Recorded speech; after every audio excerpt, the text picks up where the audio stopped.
Right now, we are in a time portal where a lot of people are feeling like they're losing themselves. So they're feeling very weird. And that has several reasons for it. I just would like to remind you that whenever you feel that you're losing yourself in whatever area of your life, you never actually are. What you're losing is the false identity that you have created to it, as well as the patterns that you have identified yourself with and claimed your reality, claimed your belief system around. Whatever is crumbling right now is nothing but the false truth, it's nothing but a set of karmic cycles that is coming to a closure, and that can feel very heavy, that can feel draining. But every death process, because this is what it is, a mini death process, leads to a new birth cycle. We have to realize that it takes tremendous energy to hold space for a change that is occurring within our system, within our cellular fields, and especially then also in our physical body. I had yesterday a very intense encounter where I had to hold space for someone that didn't know any way out anymore of their marriage. And when I say way out, I mean the extreme case that you can imagine. Seeing someone at the edge of an actual catastrophic decision for themselves, a threat, something that you would see normally in criminal movies, shows you with what intensity, what chaos, and sometimes what despair people are currently dealing with situations in their lives. Seeing someone holding a knife to their throat while it's already bleeding and threatening and being in a complete knocked out mode, like you can see, it's almost like an animal put into a corner, anchored into a corner, seeing no way out.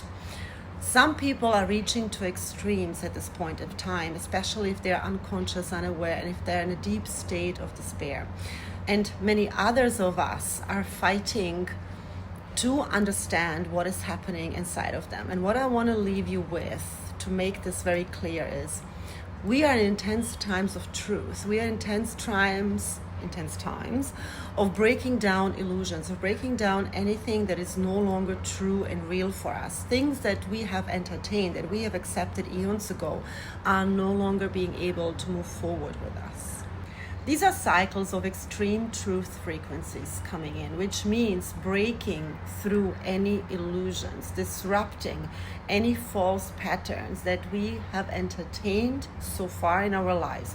And the truth can be tricky because sometimes you can even see your trauma as your truth, because in those moments it feels real.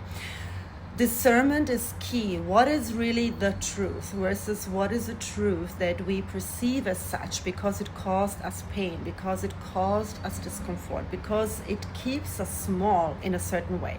And oftentimes when we repeat certain patterns that we know are damaging, we do not consciously want to damage ourselves, but what we do is that we see them as protection mechanisms. We see them as ways of believing ourselves to be good people.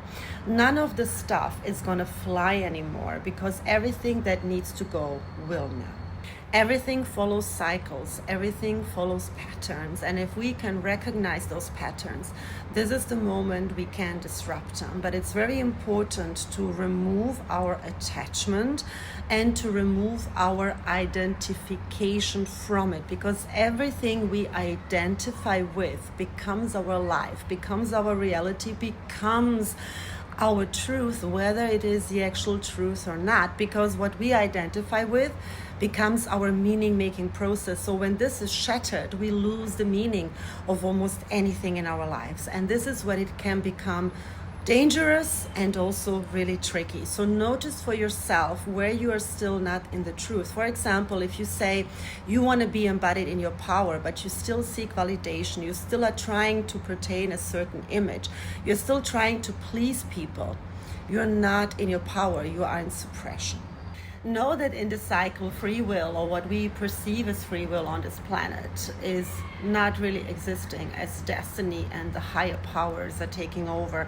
And as I always say, true free will only exists on the level of the soul, because this is where you're truly sovereign, where you are free, and where you are embodied in your power because you trust. Everything else, what we call free will, is very often just our reaction mode. We react to triggers, to stimuli, and we believe to be in control through trying to navigate them in any possible way that we can. But this is not true power, and this is not free will. True power is when you're free from inside, no matter what is going on outside. And I'm not saying that we are disconnected from everything that is outside. What I'm saying is that it doesn't affect us in a way that is detrimental. So stay the course.